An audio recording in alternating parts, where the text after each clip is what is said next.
This is the Jerry Ratcliffe Show, and Jerry and I are going to talk about UVA football, UVA basketball. The women play tonight, the men play tomorrow night in the hoops action, and then Saturday, Virginia hosting Pitt in ACC football. Jerry, we'll start with football, and Virginia with another close loss last weekend. North Carolina 31-28 win, and boy, this one with the sort of coaching blunders, which I'm sure we'll talk about, with the timeouts being burned in the fourth quarter. This one felt like it was a game that Virginia could have won if, a couple more things had gone the right way. Yeah, you look back in recent weeks and, they could have won that game. They could have beaten Miami. They could have beaten Syracuse, should have beaten Syracuse, could have easily beaten Miami. And, each time it's either blunders, as you mentioned, from coaches or maybe some bad decisions on play calling or dropped catches or penalties. There's always something that's kind of snake bites this team and prevents them from winning. So they're shooting themselves in the foot more than anything, and that's probably cost them a winning season, in my estimation. And it just makes you wonder, when is it going to stop? Yeah. We both wrote this week about the timeouts in the fourth quarter. Wanted to get your take on that. I know it's still, as of us recording right now, it's still the top story on the football section of your site. Tony addressed it. He addressed the timeouts after the game, and then talked about it again in his Tuesday press conference. Maybe recap what he had to say in defense of the decisions to call those timeouts, and then maybe give your thoughts as well. I'll give him credit. He actually brought it up at his press conference. At the end of the press conference, I guess everybody was satisfied with what he said after the game, and then so nobody asked about it during the press conference, and which was going to end about 5 minutes earlier, I think. And then Tony said, "You mean nobody's going to ask me about the timeouts?" So we asked him about the timeouts, and he explained that the first one was called by Armstrong. They were trying to draw Pitt offside to get a first down, and that hardly ever works these days because teams know you're going to do that. But then they went ahead on after the timeout and went for it on first down and made it. So that one didn't really hurt them early in the second half. But then later, as they started to draw closer, they called timeouts on two consecutive punts, burning the only timeouts they had in what came down to a field goal of a game in terms of point spread.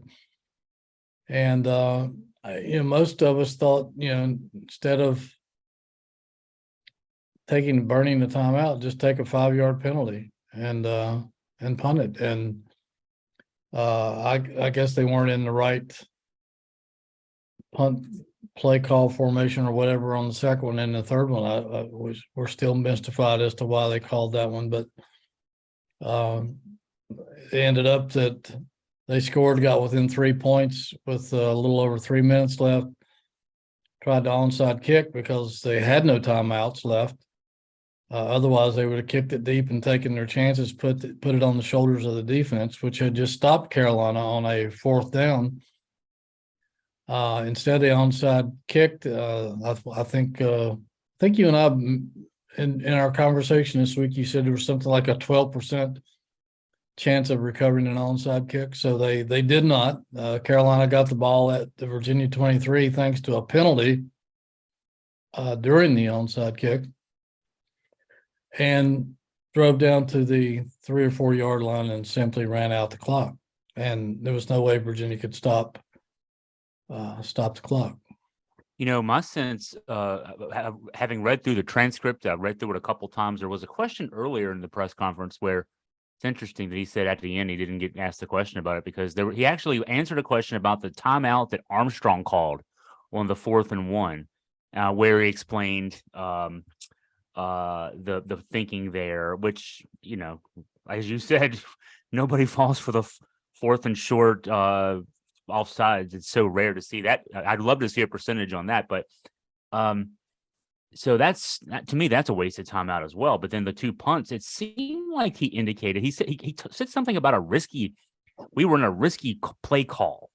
And I had heard, I wasn't quite sure what he meant by that. well, I had heard, where we sit in the press box, after the game, I heard we were sitting near the radio crew, John Freeman and Tony Covington, and they said something about a fake punt that they thought had been called on that play. And so when he said something about a risky play call, that suggested to me maybe he was just thinking we knew that he had called a fake, or not he was raising an issue with his special teams coach, Keith Gaither.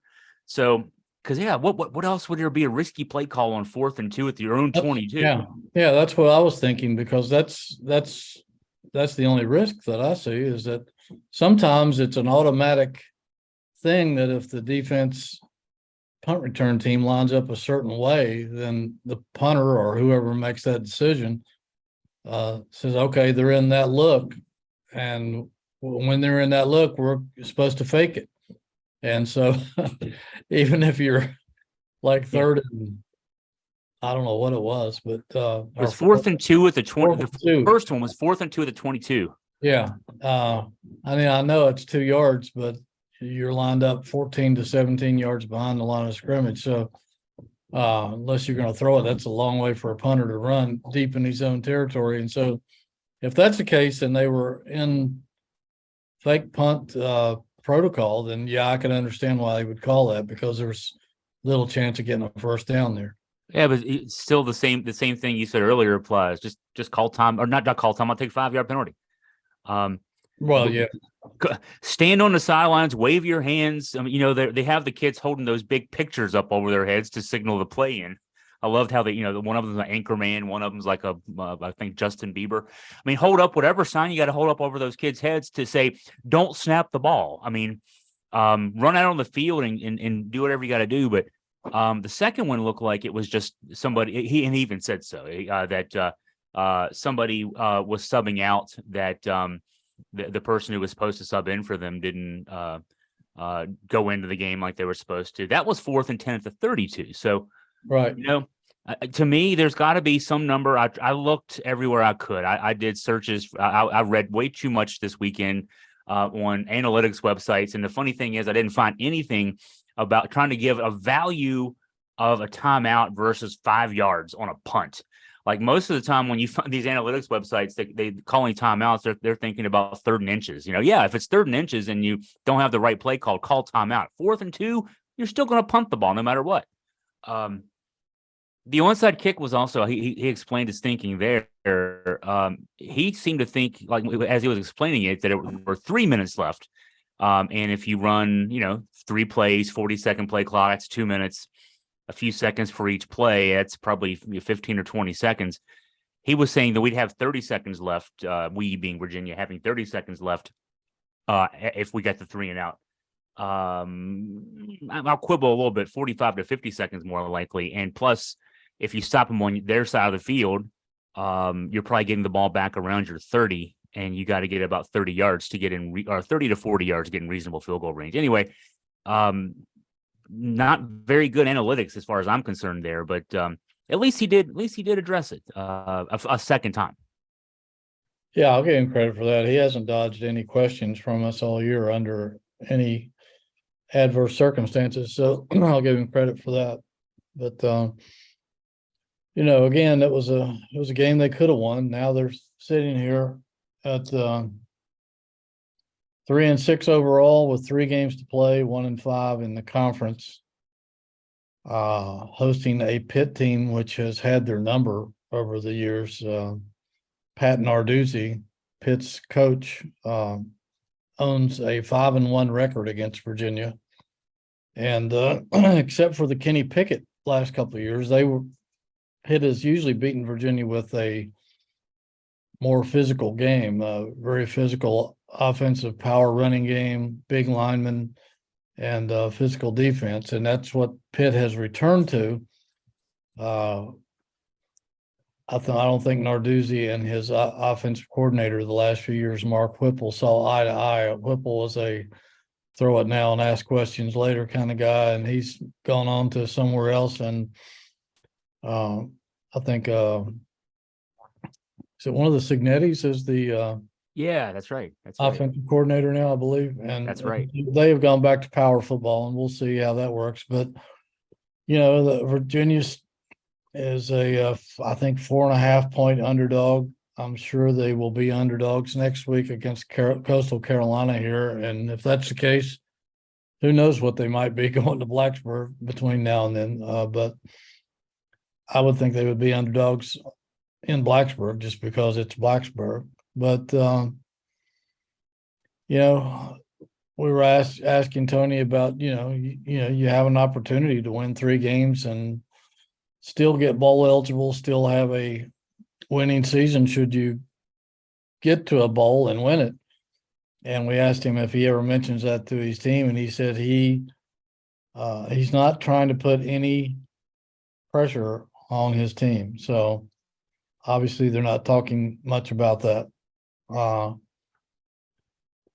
And it all starts Saturday with Pitt, the defending ACC champions. The word from the presser Coastal was champions, I guess it is. Yeah, there you go. And this is the last year. Well, they're the ACC champions, right? They were, yeah, that's right. They did. They beat won Wake the in the ACC, ACC championship game. Yeah, Yeah, that's that's right. right. Yeah. Great. I'm glad you remembered that. We normally just assume that was Clemson, but last year actually Clemson was not there. The word from the presser about the 3 wideouts, the 3 starting wideouts who were out, was that Dontavion Wicks is he's got a bone bruise, and that may be a longer term injury. Of course, there's only 3 games left in the season, so who knows what that means. Keaton Thompson, it seemed like Coach Elliott thought was possibly going to be available. I don't think he said that officially, but it seemed like he was indicating that there was a possibility. And I've heard word on Lavelle Davis Jr. that the concussion protocol, all these injuries, according to Coach Elliott, too, happened in practice on Wednesday last week. That's a terrible practice to lose your 3 starting wide receivers. Yeah. But Davis had concussion symptoms that he didn't really recognize until that night. Apparently went and got checked out on Thursday last week, was told that he'd have to be in concussion protocol. The word I've got is that he is he's been cleared, but likely not to play just because he hasn't practiced all week. So we may have one of those guys, maybe have Keaton Thompson. We may have none of those guys again this week. Yeah, that's that's certainly a blow if you don't have them in your lineup with their capabilities. Although they compensated for last week with their next man up philosophy, which actually was a good thing. Sackett Wood, who I think should have been starting at tight end all year, hardly ever drops anything and always seems to find a way to get open. Played a really good game last week, and so did the wide receiver, Sean Wilson. Yeah, who they call him JR for some reason, but he had a nice game, and we hadn't really heard much of anything about him all year long. He was coming off an injury in high school. I've pieced together, because you're right, we hadn't heard about him. He had played his first snaps were in week 5. I think that's the Duke game. He'd only had 2 targets going in, and he hadn't had any catches going into the game last week. 5 catches on 8 targets. So for a guy who, wasn't healthy at the start of the season and has worked his way into shape, he's worked his way into, he started and had a productive game for Virginia last week.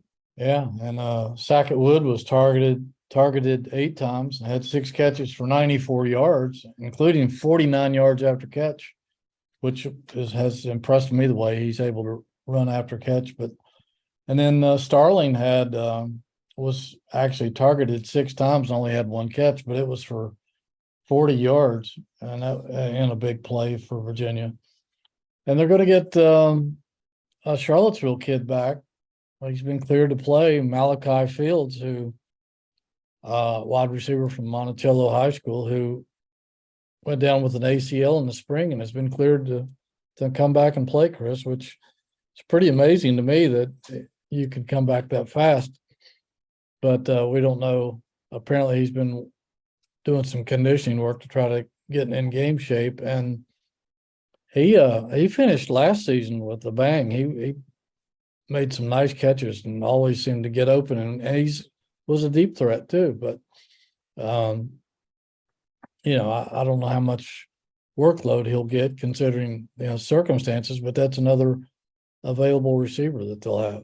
Hey, and if nothing else, these guys are the future, potentially of UVA wide receivers because definitely Keaton Thompson is a sixth-year senior. He's not back next year, and so getting these young guys some game reps is going to be valuable for the future, certainly for the spring, and then getting ready for next year. Just thinking through. Yeah, defensively, I thought even though the stats didn't indicate it, I think Carolina had 450 plus yards of offense.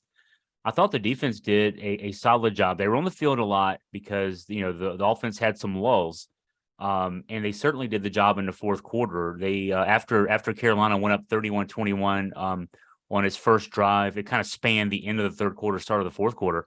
The defense kept the Carolina offense off the scoreboard and allow the Virginia offense to make that game interesting late.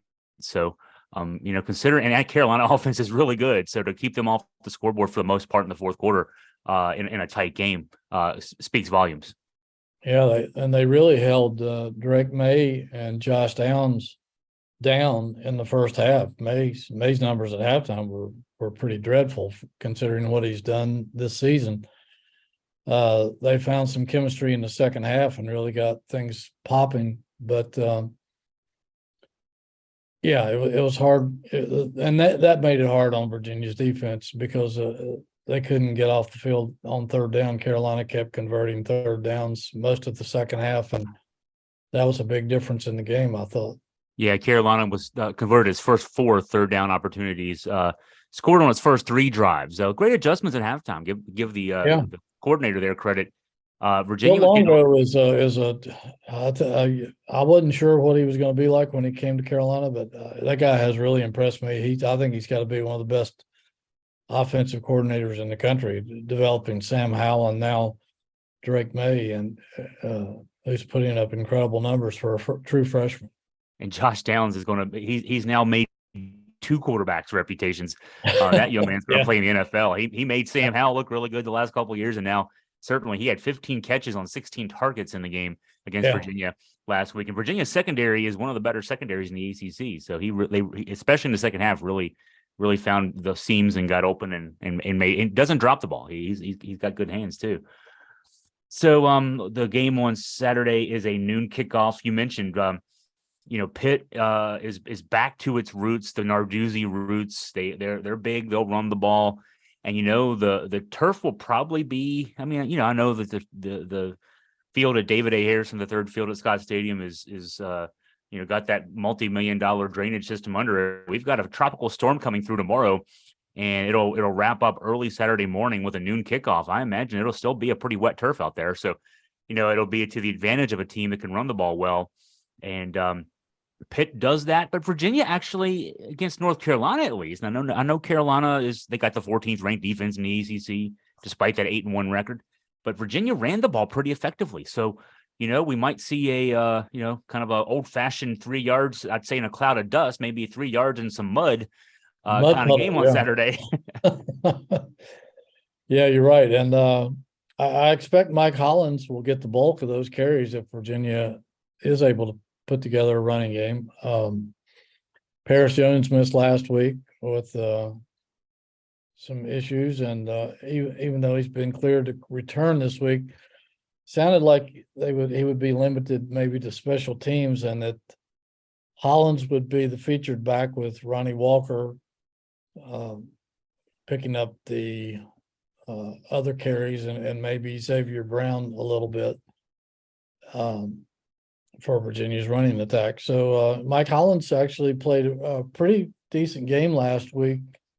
And Ronnie Walker scored a touchdown. He only had 6 carries for 30 yards, but he did score one of Virginia's 4 rushing touchdowns, which was something we haven't seen much of this year. Armstrong had 2 of those, and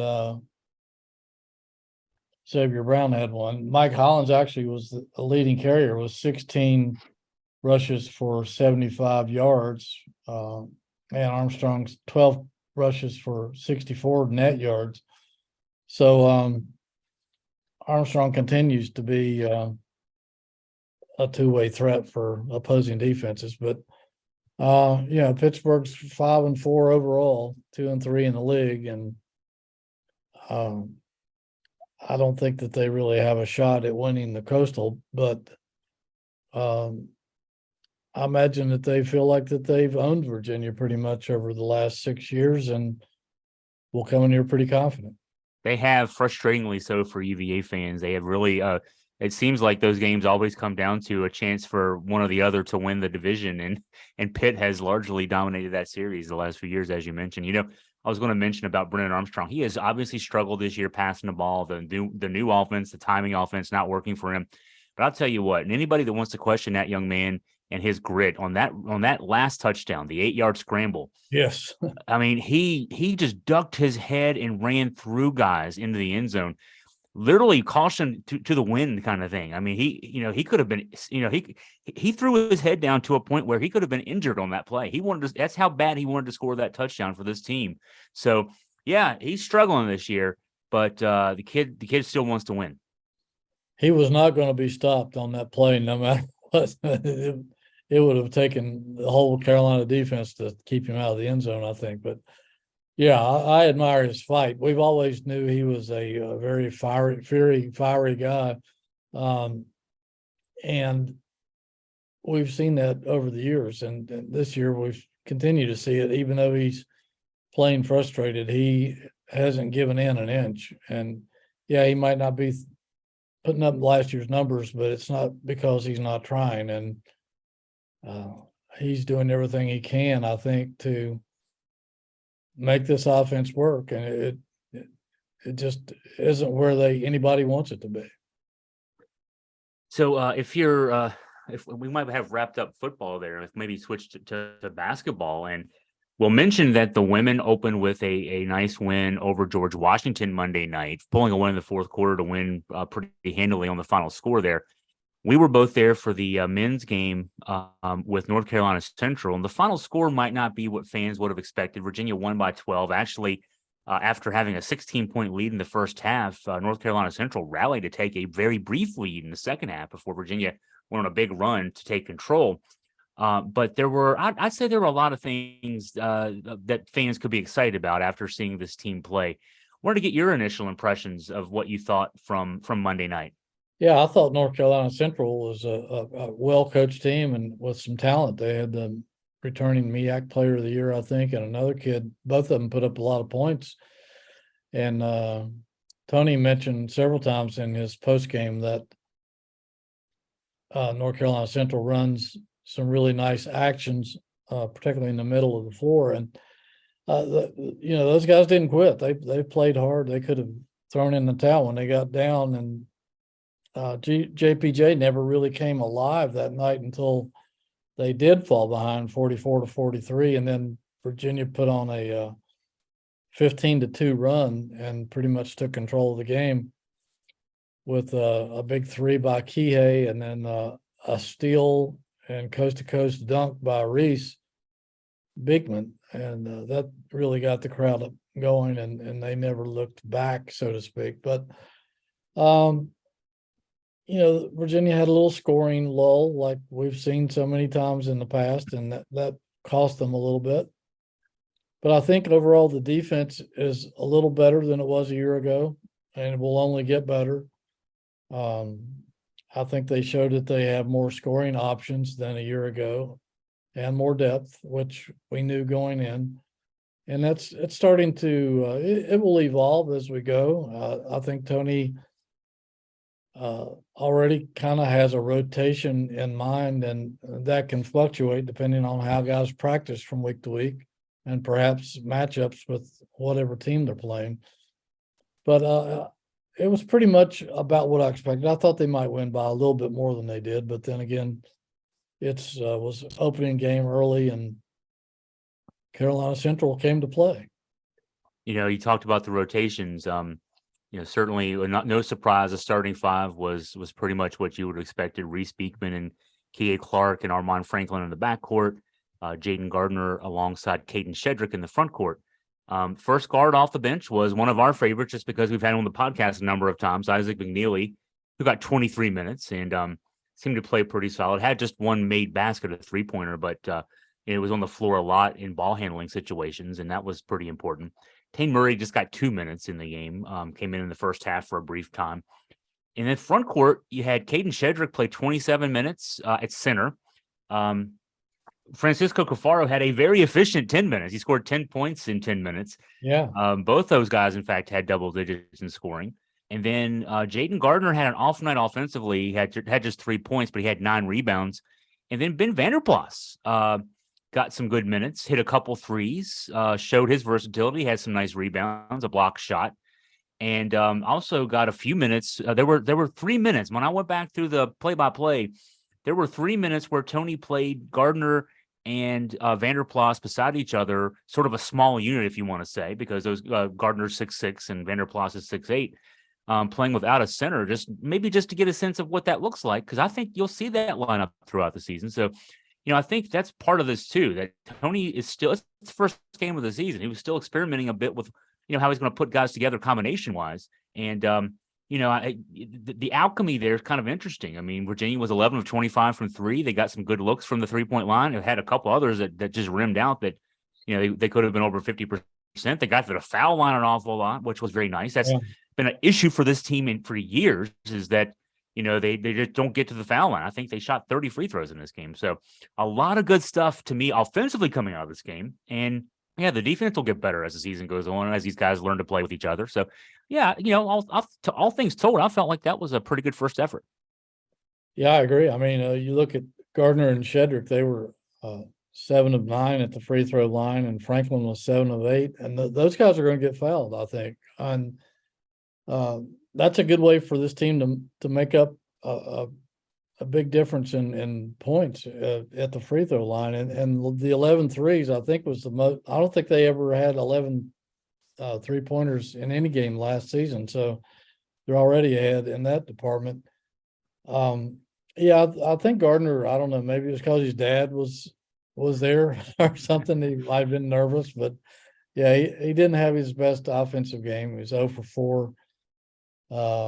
Made 3 of 5 free throws and ended up with 9 rebounds. So he contributed in other ways, but you're right. Tony uses these non-conference, particularly the early season non-conference games, to experiment, dabble with lineups and chemistry and stuff and see what works and what doesn't.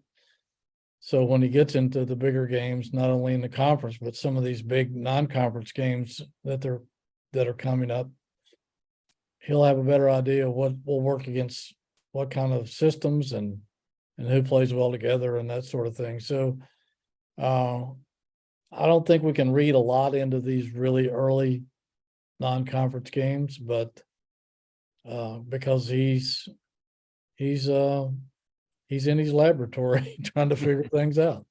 Yeah, I wrote a column about that. I referenced several early season games from years past where the final scores may not have been what fans expected going in, but Tony has his ways, and you don't want to disrespect anybody and think you're going to win, but he wants to win the game, but he also wants to get those looks. He wants to use those opportunities to learn more about his team. And thinking about that, Armand Franklin, I've got to talk about what a game he had. He had 21 points, his career high at Virginia and at Indiana. He had a 23-point game in Indiana as a sophomore. He had one 23-point game last year, actually. But he had 21 in this game, 4 of 7 from 3, 5 of 9 from the field, 7 of 8 from the line, as you mentioned. And he seemed like he picked up where he left off last year. He fit his last 3 games last year in the NIT. He was 12 of 23 from 3. They fixed that flaw in his jump shot, and he was 3 of 3 in the first half. Had a couple early that really set the tone, I thought, for the Virginia offense. In that first 4 minutes, he had 2 threes. And, even though he was only 5 of 9 from the field overall, but it means he only officially had 2 other field goal attempts, he kept getting to the foul line because he was attacking so well. So, he talked in the offseason about how he spent a lot of time with Justin Anderson this summer. Mm-hmm. I think you can see that. He last year he pretty much floated around the 3-point line. He would shoot a lot of jump shots. Justin was a great 3-point shooter at Virginia, but Justin, of course, so athletic. he would get in the lane and get to the foul line as well. And I think you can see the, maybe that mentality has gotten into Armand Franklin and has made him more aggressive.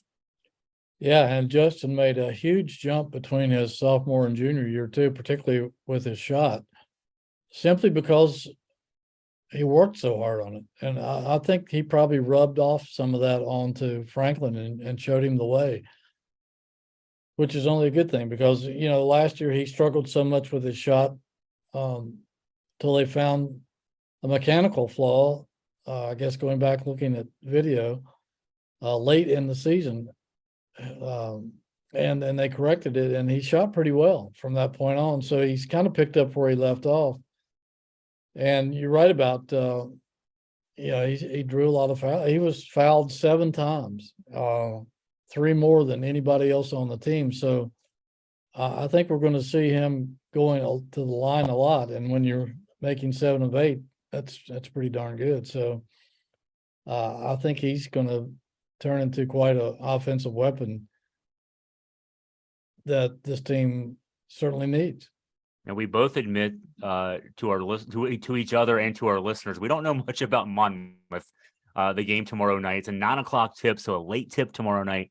Yeah. The only thing I know about them is they played Seton Hall in their opener, which was actually Wednesday, just last night, and lost 79-52 to Seton Hall. And Seton Hall's a pretty good team again this year. We've seen them in recent years, so we know that they've played one game already this year. So I mean, maybe expect what you can expect there. It should be another opportunity. I don't know why we're playing so late. This is on a Friday night, and then not that they have to put these things together, but if you're a UVA sports fan and you have tickets to that game, 9:00 tip, and then you got tickets to the football game on Saturday, 12:00 kickoff. You're not getting a lot of sleep in between. Right. And if you're a sports writer, you're not getting a sports writer or broadcaster. You're not getting much sleep in between. But there's worse ways to spend 24 hours, I guess, than spending a lot of them on grounds watching football and basketball. Yeah, if I had any brains, I would have made a point to look at my son's opponent schedule breakdown that he's worked so hard on, and it's on our site in our archives. If you're interested, it has a breakdown of every Virginia opponent going into the season by month. And so I will look at that when we're through. It'll be too late for this, but you can look at it before tomorrow night's game. And it's a good breakdown of Monmouth and everybody else that they play. But it's going to be an interesting weekend with a late night basketball game. I guess we'll get through working around 1:00 if we're lucky, and normally at the stadium by 10 a.m. So yeah, short night for sure. Short night for sure. Yeah. And neither of us, Jerry, are spring chickens. So I found that out this week. I had, I'm in the news business as well. So we had a late Monday night basketball game. I think I got done that night around 1 or 1:30. An election night. I write politics also for Augusta Free Press. I was up until 3 that night. Yesterday was a wash. I could barely function after 2 straight late nights. Back in college, you could stay up late every night. But when you hit 50 years old like I did this year, 2 straight late nights means you're you're out for a while. Yeah, no question about it. The older you get, the harder it gets for sure. So we do have a little recruiting news. Okay. I guess to close out the 23 recruiting class, the last guy Virginia I think was involved with, Cameron Carr, point guard, committed to Tennessee yesterday. So we can pretty much close out the 23 recruiting class, I believe. In the meantime, Tony Bennett has offered Philadelphia big man Thomas Sorber, class of 2024. He's a 6'9", 250-pound guy out of Philly. He's a 4-star. He's rated the number 6 overall prospect in the country by 247 Sports Composite, the number 8 center in the country, and the number 3 overall player in the state of Pennsylvania. He holds 15 offers already from UVA, Syracuse, Maryland, Georgetown, Virginia Tech, Pitt, Providence, Penn State, Richmond, St. Joe's, and Mississippi State, among others. Good hands, a lot of agility for a guy his size. And Virginia is also in close contact with a budding 7-footer, 7 foot, 230 pounds center, Braden Pierce, also from the recruiting class of 2024. He's a 4-star who was playing in Georgia last year in high school and now is playing at IMG Academy on their post-grad team. He's a guy that can play inside and he can also come out and be a stretch 5. So he has been involved with Missouri, Utah, Pitt, Cincinnati, and now Virginia has jumped in. And he was quoted from a writer with Stock Risers that said, "I think Virginia would be a great fit for me. With one of the best coaching staffs in the country, I would get a great chance to continue developing, and academically, it's hard to beat as well. I've only been talking to an assistant for the last few weeks and haven't talked to Coach Bennett yet, but I look forward to building my relationship with them throughout the season." And we all know that Tony Bennett doesn't offer anybody in this Virginia program until he sees them in person. So be on the lookout for that in the coming weeks, and we'll see where that goes. So no point guards in the upcoming class. I could imagine that means the 2024 a big priority is going to be point guard because Isaac McNeely and Elijah Gertrude are combo guards. They can play point if they need to, but he's going to want to look for somebody in 2024 who can kind of bridge, because after Kihei's done this year. Beekman, I guess theoretically could still have 2 years left because he's a junior with the COVID redshirt year. He could be around for 2 years, but I think he's an NBA prospect at some point. So yeah, there's going to definitely be a push in that direction coming up. Maybe even if they can get a late guy next spring for 2023. I don't know. And there's always the transfer portal. And there's a transfer portal. Yeah. Find somebody else's point guard and find an unhappy point guard somewhere, or somebody wants to play in the ACC. Exactly. Well, I know that as we're wrapping up here, Jerry, we should thank our sponsors who help make this possible. Yes, we will. And thank you for your support. Aberdeen Barn, Good Feet Store. We saw their owner, Mr. Cotton, over at Ralph Sampson's restaurant the other night. He was over there hosting Jaden Gardner's dad, I believe. Yeah, what a nice. He was so nice. He talked to us for a good while. Both actually 2 different times. Yeah, great guy, great family. I've met a bunch of them, and they're all wonderful people. And Jaden, obviously, he and Kihei are 2 of their NIL guys that Good Feet Store sponsors, and they also do a lot of promotions for Virginia sports, and you'll see them, I'm sure, a lot during basketball season with some various promotions, probably down on the court during timeouts or halftime or something. But anyway, thanks to Good Feet Store, thanks to Aberdeen Barn, thanks to UVA Orthopedics, and thanks to Ragged Mountain Running Shop. And even though these new guys are website only, thanks to Blue Ridge Beverage, who distributes throughout the entire western half of the state of Virginia. They have jumped on board, and we want to thank them. Tom Parker in particular, who's a former JMU football player and also a UVA fan, lives here in Charlottesville. So thank you to all you guys and all our other sponsors on the website for making all of our content possible. We really, truly appreciate it. Good day. Go to jerryratcliffe.com for the latest. Get ready for tomorrow night. Get ready for Saturday with football. Also check out AugustaFreePress.com with UVA sports news and updates. Absolutely. For Jerry Ratcliffe, I am Chris Graham signing off. Everyone have a great day.